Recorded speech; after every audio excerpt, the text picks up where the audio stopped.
우리 하나님 사랑하신 분들은 아멘 하시길 바랍니다. 아멘. 세상에서 우리 그리스도인들은 어떤 모습으로 살아가고 있을까요? 멀리 볼 것도 아닙니다. 여러분들은 세상 속에서 그리스도인답게 어떻게 살아가고 있습니까?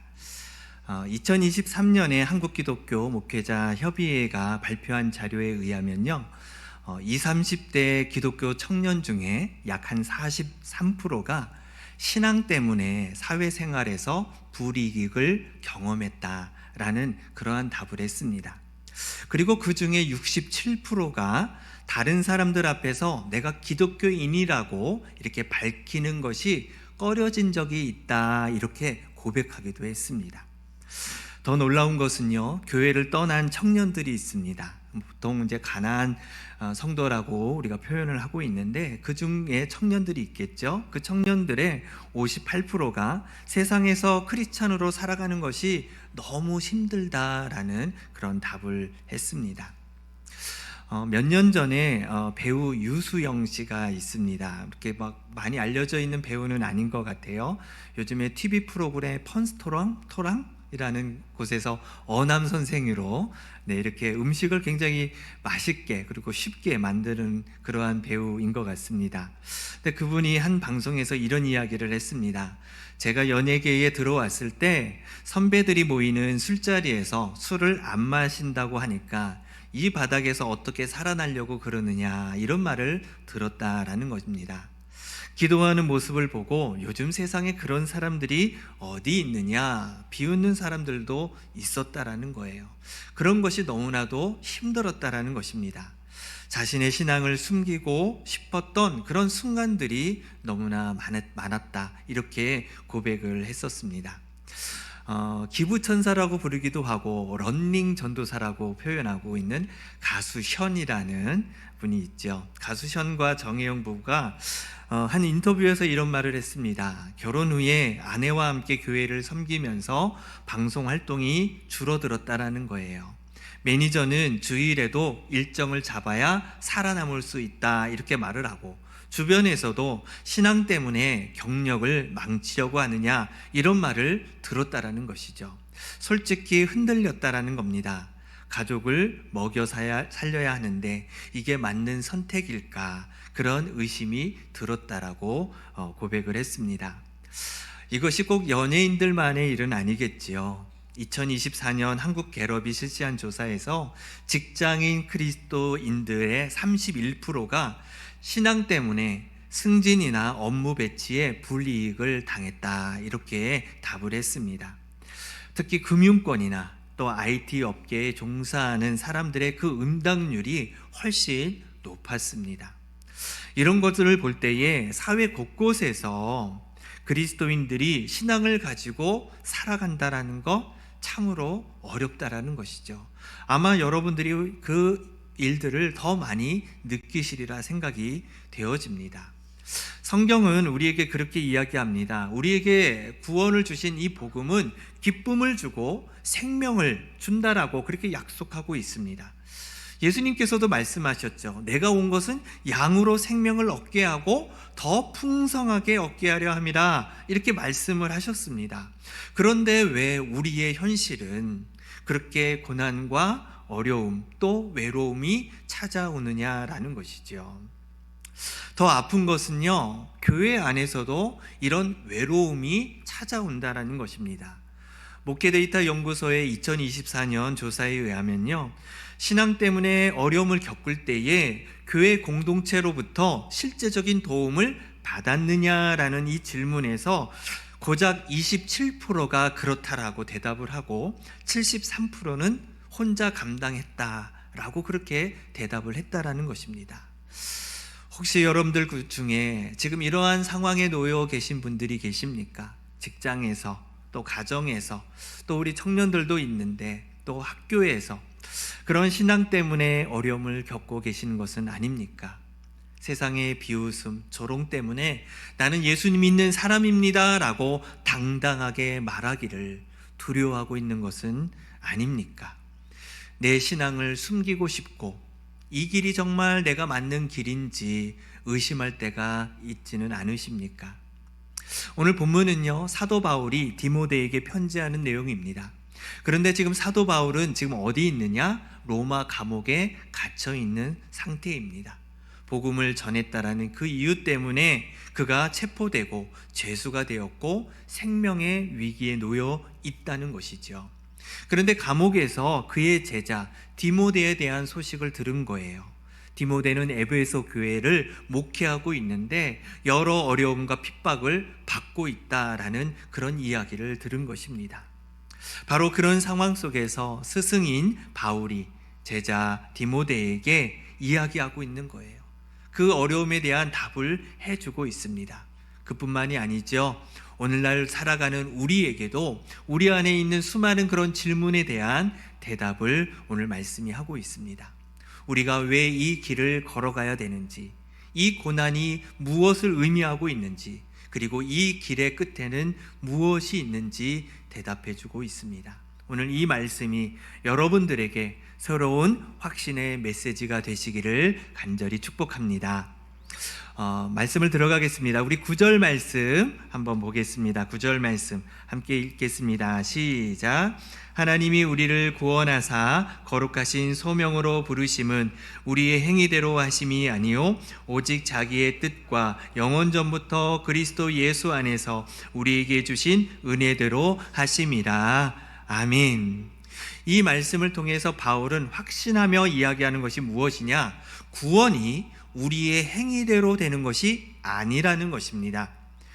우리가 잘해서 구원받은 것이 아니라는 거예요. 착해서 또 도덕적으로 훌륭해서 교회를 열심히 다니기 때문에 구원받는 것이 아니라는 것이죠.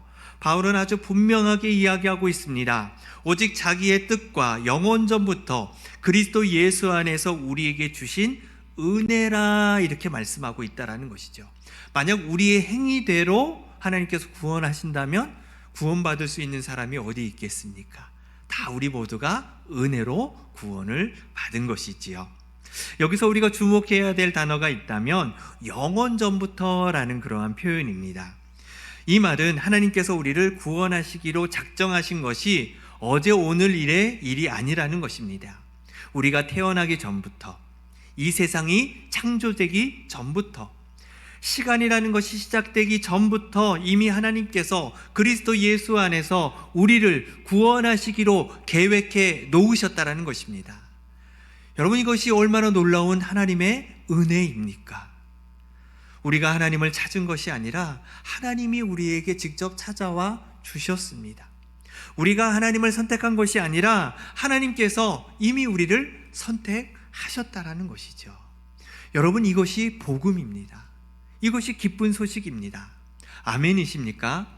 예, 아멘이 없으셔서 아멘을 말씀드렸습니다. 그런데 바울은 여기에서 멈춘 것이 아니에요. 10절 말씀도 같이 한번 읽어보겠습니다. 자, 시작. 이제는 우리 구주 그리스도 예수의 나타내심으로 말미암아 나타났으니 그는 사망을 패하시고 복음으로써 생명과 썩지 아니할 것을 드러내신지라. 아멘. 영원 전부터 계획하신 이 구원의 계획이 실제적으로 우리의 역사 속에 나타나게 되었다라는 겁니다. 그것이 무엇입니까? 예수 그리스도께서 이 땅에 오셔서 죽으시고 부활하심으로 말미암아 죽음을 패하셨다라는 것이죠. 사망을 무력화시켰다라는 겁니다. 죽음의 권세가 깨트려졌다라는 것이죠. 우리 인간의 인류 역사의 가장 두려운 적이 무엇입니까? 죽음이지요. 아무리 부자라도, 아무리 권력이 있어도, 아무리 건강한다 하더라도 죽음 앞에서는 다 무력합니다. 죽음은 모든 것을 끝내버립니다. 모든 희망, 모든 꿈, 모든 관계를 다 끊어버리게 만들죠. 그런데 예수 그리스도께서 십자가에 죽으시고 부활하심으로 모든 죽음을 패하셨다라는 거예요. 그래서 믿는 자들에게 죽음은 더 이상 마지막이 아니라는 겁니다. 영원한 생명과 부활의 몸을 우리에게 약속하셨습니다.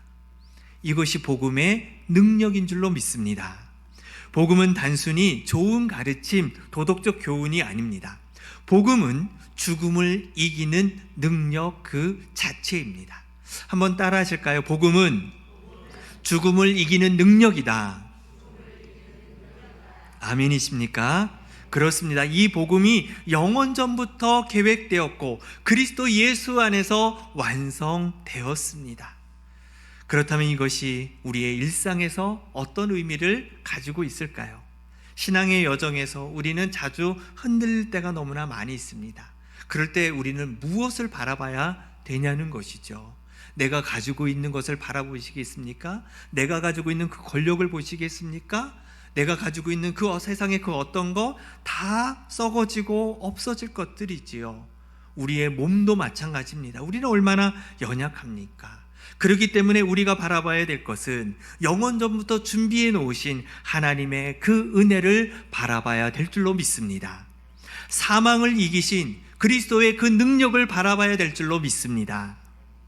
여러분들 안에 나는 신앙이 너무나도 연약해서 믿음이 부족해서 나는 과연 구원을 받을 수 있을까? 그렇게 고민하고 계시는 분들이 계십니까? 나는 자주 실패하고 나는 종종 죄를 짓기 때문에 하나님께서 나를 버리시는 것이 아닐까? 이렇게 두려워하고 계시는 것은 아니십니까? 그런 마음을 버리십시오. 우리의 구원은 우리의 능력에 달려있는 것이 아니라 하나님의 능력 안에 있는 줄로 믿습니다. 구원의 기원이 영원하다는 이 분명한 확신을 통해서 고난 속에서도 우리는 하나님의 붙들어 주시는 그 은혜 가운데에 살아갈 수 있습니다. 이것이 복음의 길이라는 사실을 여러분들 믿으시기를 바랍니다. 본문 11절에서 또 12절 말씀 또 함께 보도록 하겠습니다. 같이 읽겠습니다. 시작. 내가 이 복음을 위하여 선포자와 사도와 교사로 세우심을 입었노라. 이로 말미암아 내가 또 이 고난을 받되 부끄러워하지 아니함은 내가 믿는 자를 내가 알고 또한 나의 의탁한 것을 그날까지 그가 능히 지키실 줄을 확신함이라. 아멘. 바울은 자신이 복음을 위해 선포자로, 사도로, 교사로 세움을 받았다 이렇게 고백하고 있습니다. 하나님께서 그에게 주신 사명이지요. 그런데 바울은 이 사명을 붙들고 살아가다가 고난을 받게 된다라는 것입니다. 복음 때문에 복음을 받게 되어서 지금 로마 감옥에 갇혀 있다라고 고백하고 있는 거예요. 그는 복음을 전했다라는 그 이유로 체포되고 재판을 받고 투옥을 받아서 그 생명조차도 위태로운 상황인 것이지요. 지금 2차 투옥입니다. 사도행전에서는 1차 투옥이 있었고 그 이후에 풀려났다가 2차 투옥을 당하게 됩니다. 그래서 디모데후서는 마지막 이 바울의 유언장과도 같은 것입니다. 이 이후에 그가 순교를 당하게 되지요. 그런데 바울은요, 이 고난을 부끄러워하지 않았다라는 것입니다. 오히려 당당했다라고 표현하고 있습니다. 왜요? 바로 내가 누군가를 믿고 있다라는 것이죠. 그 사람이 누구냐? 바로 예수 그리스도라는 것입니다. 예수 그리스도가 누구신지, 그분이 무엇을 하셨는지, 그분이 얼마나 신실하신지를 알고 있다라는 거예요. 단순히 지식으로만 알고 있는 것이 아니었습니다. 바울은 예수 그리스도와 인격적인 관계 속에서 그 깊은 신뢰가 쌓여 있게 되는 것이죠. 여러분 한번 따라 하시겠습니까? 예수님을 아는 것은 인격적인 관계에서 옵니다. 그렇습니다. 우리가 그냥 성경의 지식으로 아는 예수님이 아니라 정말 내 삶에 오셔서 나와 교제하시고 나와 친밀한 관계를 맺으시는 그 관계 속에서 우리는 예수님을 아는 것이지요. 그리고 바울 사도는 이렇게 말합니다. 나의 의탁한 것을 그날까지 그가 능히 지키실 줄로 확신한다. 이렇게 고백합니다. 의탁한다. 지금 자신의 것을 의탁한다라고 고백하고 있는데요. 자신의 것이 무엇이냐? 복음을 말하는 거예요. 자신이 하나님께로부터 받은 이 사명을 예수 그리스도께 맡겨드렸다라는 그런 표현인 것입니다. 그분께서 마지막 때에 오실 때, 주님이 오시는 그날까지 지켜달라고 지금 부탁을 드리고 있다라는 것이죠. 이게 무슨 의미냐면요, 복음은 우리는 복음의 소유자가 아닙니다.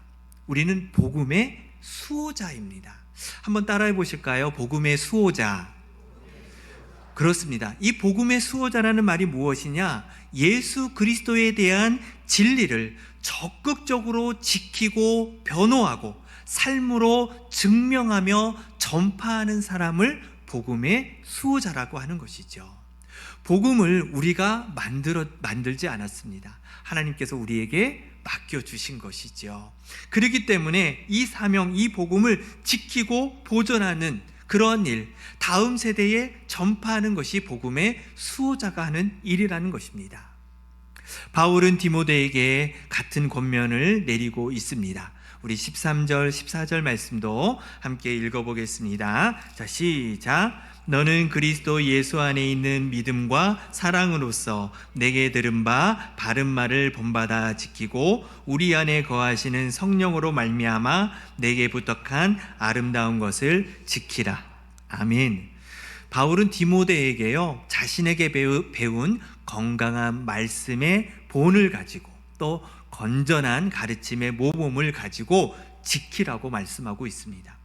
세상에 거짓 가르침들이 너무나 많이 있습니다. 이단의 유혹들도 있지요. 시대의 풍조에 흔들릴 때가 참으로 많이 있습니다. 그때에 진리의 말씀을 굳게 붙잡으라고 바울은 디모데에게 권면하고 있는 것입니다. 그리고 내게 부탁한 아름다운 것을 지키라. 여기서 아름다운 것이 무엇이냐? 바로 복음과 사명을 의미하는 거예요. 어쩌면 복음과 사명은 우리에게 부담이 될 수 있지만 바울이 보기에는 이것보다 아름다운 것이 없다라고 이렇게 표현하면서 이것을 지킬 수 있는 힘이 어디서 오는 것이냐? 우리 안에 거하시는 성령을 통해서 지킬 수 있다라고 고백하고 있습니다. 복음 때문에 받는 모든 고난은 부끄러운 것이 아닙니다. 오히려 그것은 하나님께서 우리에게 맡겨주신 사명을 증명하는 영광스러운 표지라는 것이죠. 한번 생각해 보십시오. 세상 사람들이 우리를 비웃을 때 그것은 우리가 틀려서가 아니라는 거예요. 우리가 진리를 붙잡고 있기 때문이라는 것이죠. 우리의 믿음 때문에 손해를 볼 때가 있습니다. 우리가 미련해서 손해를 보는 것일까요? 그렇지 않다라는 거예요. 우리는 영원한 가치를 선택하고 있기 때문에 그렇다라는 거예요. 그렇기 때문에 세상에서 손해도 볼 수 있고 또 여러 가지 어려움도 당할 수 있지만 그것이 오히려 진리이기 때문에, 그것이 가장 가치 있는 것이기 때문에 우리가 그것을 놓치지 않는다라는 것입니다. 혹시 오늘 여기 계신 분들 중에 일터에서 신앙생활 하는 것 때문에 어려움을 겪고 계시는 분들은 안 계십니까? 일상의 믿음을 지키느라 외로움을 느끼며 살아가고 계시는 분들이 계십니까? 가정에서조차도 복음 때문에 오해받고 있는 분이 계십니까? 우리는 부끄러워하지 말아야 됩니다. 우리는 하나님께서 맡기신 아름다운 사명을 지켜야 됩니다. 세상의 비난과 유혹 앞에서 복음을 부끄러워할 것이 아니라 성령을 의지하여 진리를 수호하는 그러한 모습이 고난의 길을 걷는 가장 강력한 힘인 줄로 믿습니다. 바울은 감옥에서도 부끄러워하지 않았습니다. 디모데도 핍박 속에서도 복음을 지켜냈습니다. 2000년 교회 역사 속에서 수많은 믿음의 선배들이 이 길을 걸어갔습니다. 이제는 우리 차례인 거예요. 우리가 이 길을 걸어가야 되는 것이죠. 우리도 성령의 능력으로 이 아름다운 사명을 지키며 고난의 길을 담대히 걸어가실 수 있기를 축복합니다. 우리 마지막으로 15절 말씀 같이 한번 읽어보겠습니다. 자, 시작. 아시아에 있는 모든 사람이 나를 버린 이 일을 내가 아나니 그 중에는 부겔로와 허모게네도 있느니라. 아멘. 바울이 감옥에 갇혔을 때에요, 아시아에 있는 많은 사람들이 바울을 버렸습니다. 아시아는 오히려 바울이 마음을 가지고 정성을 들여 복음을 전하고 가르쳤던 곳이었죠. 그런데도 불구하고 그곳에 있는 많은 사람들이 바울이 갇혔다라는 이유로 버렸습니다. 대표적인 사람들의 이름이 나옵니다. 부겔로와 허모게네라는 이름이 나와 있는 것을 볼 수가 있습니다. 이 인물들에 대해서는 특별한 자료가 있지는 않습니다. 하지만 바울을 가까이 하고 동역했던 에베소 교회의 지도자들이 아니었느냐, 이렇게 보고 있는 것이죠. 그런데 이들은 단순히 바울을 그냥 버린 것이 아니었습니다. 그를 부정하고 모함하고 배신했다라고 볼 수 있는 것이죠.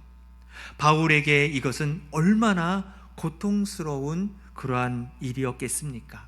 함께 복음을 전하고 함께 동역하고 교회를 섬겼던 그런 사람들이 바울이 어려움을 처하니까 그를 버렸다라는 것입니다.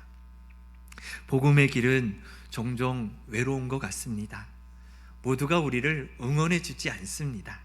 심지어 같은 믿음을 고백하는 사람들조차도 어려울 때가 되면 우리 곁을 떠나는 것 같아요. 이것이 고난의 길의 현실인 것 같습니다. 그런데 대조적인 인물이 오늘 등장하는 것을 볼 수 있습니다. 16절, 17절 말씀도 한번 읽어보겠습니다. 시작. 원하건대 주께서 오네시보로의 집에 긍휼을 베푸시옵소서. 그가 나를 자주 격려해 주고 내가 매인 것을 부끄러워하지 아니하고 로마에 있을 때에 나를 부지런히 찾아와 만났습니다. 아멘. 오네시보라는 사람이 바로 감옥에 gat혀있는 바울을 찾아왔다라는 것입니다. 로마는 에베소에서 아주 먼 곳이지요. 지금의 터키 튀르키에 있는 그곳에서 이탈리아 로마까지 간다라는 게 차가 없는 시대에 그게 쉬운 일이겠습니까? 얼마든지 핑계 댈 수 있습니다. 너무 멀어서 못 가겠어요. 얼마든지 이야기할 수 있는 부분입니다. 그럼에도 불구하고 오네시보로는 핑계 대지 아니하고 나의 동역자 바울을 찾아가 그를 만났다라는 것이죠. 바울을 찾아가서 격려해주고 그리고 만나 주었다라는 것입니다. 여러분, 고통 가운데 있을 때, 어려운 가운데 있을 때에 누군가가 찾아온다라는 거 얼마나 큰 위로가 되겠습니까? 지금 자신이 죽음의 그 위기에 처해 있습니다. 죄인이에요. 죄인에게 감옥에 찾아와서 면회를 한다? 쉽지 않은 일입니다. 자신도 오해받을 수 있는 그런 일입니다. 그럼에도 불구하고 오네시보로는 바울을 찾아가서 바울을 지지하고 바울과 함께하고 내가 당신과 함께하겠다라고 고백하며 그에게 힘을 주었다라는 것이죠. 그래서 바울은 오네시보를 위해서 기도합니다. 마지막 날 주님 다시 오시는 그날에 긍휼과 자비를 베풀어 주옵소서. 그의 지속적이고 신실하고 충성된 그의 모습이었다라는 것이죠. 에베소에서뿐만이 아니라 로마에까지 와서 하나님의 종으로서 그를 섬겼다라는 것입니다. 여기서 우리는 영광의 길이 무엇인지를 배울 수 있습니다. 신앙생활의 진정한 영광은요, 화려한 성공이나 사람들의 인정이 아니라는 것입니다. 아무도 보지 않는 곳에서 복음 때문에 고난받는 주님의 사람들을 섬기는 그러한 신실함이 바로 진정한 영광이라는 것입니다. 오네시보로는 어떤 사람입니까? 유명한 사도가 아니었습니다. 위대한 설교자도 아니었습니다. 그는 그냥 평범한 성도였습니다. 그럼에도 불구하고 고난받는 동역자를 찾아와 위로하고 격려해 주었다라는 것이죠.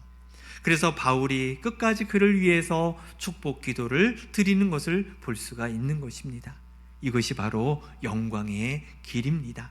주님께서 보시고 기억하시고 마지막 날에 보상하실 길이라는 것이죠. 우리 주변을 한번 돌아보았으면 좋겠습니다. 혹시 신앙 때문에 어려움을 겪고 있는 우리 성도들이 있는 것은 아닌지, 믿음을 지키기 위해 세상에서 외롭게 신앙을 버티며 살아가고 있는 우리 청년들이 있는 것은 아닌지, 자녀들도 찾아오지 않는 그런 홀로 믿음의 길을 걸어가고 있는 우리 교회의 어르신들이 있는 것은 아닌지, 우리가 할 수 있는 일이라면 그분들을 찾아가서 그분들을 격려하고 그들과 이야기하고 함께하는 것, 그것이 바로 오네시보로가 우리에게 보여준 영광의 길이라는 것입니다. 이런 섬김은 결코 헛되지 않습니다. 사람들이 알아주지 않아도 괜찮습니다. 세상이 인정해주지 않아도 괜찮습니다. 누가 보고 계십니까? 우리 주님이 보고 계십니다. 우리 주님이 그 하는 모든 것을 기억하고 계십니다. 그리고 마지막 날에 친히 긍휼과 자비로 영원한 영광으로 하나님께서 우리에게 갚아 주실 줄로 믿습니다. 사랑하는 성도 여러분, 복음 때문에 받는 고난을 부끄러워하지 마십시오. 직장에서 신앙 때문에 손해보더라도, 가정에서 복음 때문에 오해를 받더라도 부끄러워하지 마시고 영원한 생명의 그 약속, 그 복음의 능력을 확신하며 바라보시기를 바랍니다. 그리고 하나님께서 우리에게 맡겨주신 사명을 지키는 우리는 수호자가 되어야 됩니다. 성령의 능력으로 우리는 지켜야 됩니다. 우리는 혼자가 아니라 우리 안에 계신 성령님이 계시기 때문에 그렇습니다. 그리고 고난당하는 지체들에게 오네시보로 같이 따뜻한 위로와 긍휼을 베풀어야 됩니다. 외로운 형제자매들을 우리는 찾아가야 되고요, 또 격려하고 그들의 이야기를 들어주어야 됩니다. 이것이 주님께서 보장하신 영광의 길인 줄로 믿습니다. 이 길을 우리가 함께 걸어가시는 것입니다. 복음의 길, 고난의 길, 그러나 영광의 길인 줄로 믿고 담대하게 세상에서 하나님의 말씀을 붙들고 살아가는 저와 여러분 되시기를 주님의 이름으로 축복합니다. 기도하겠습니다.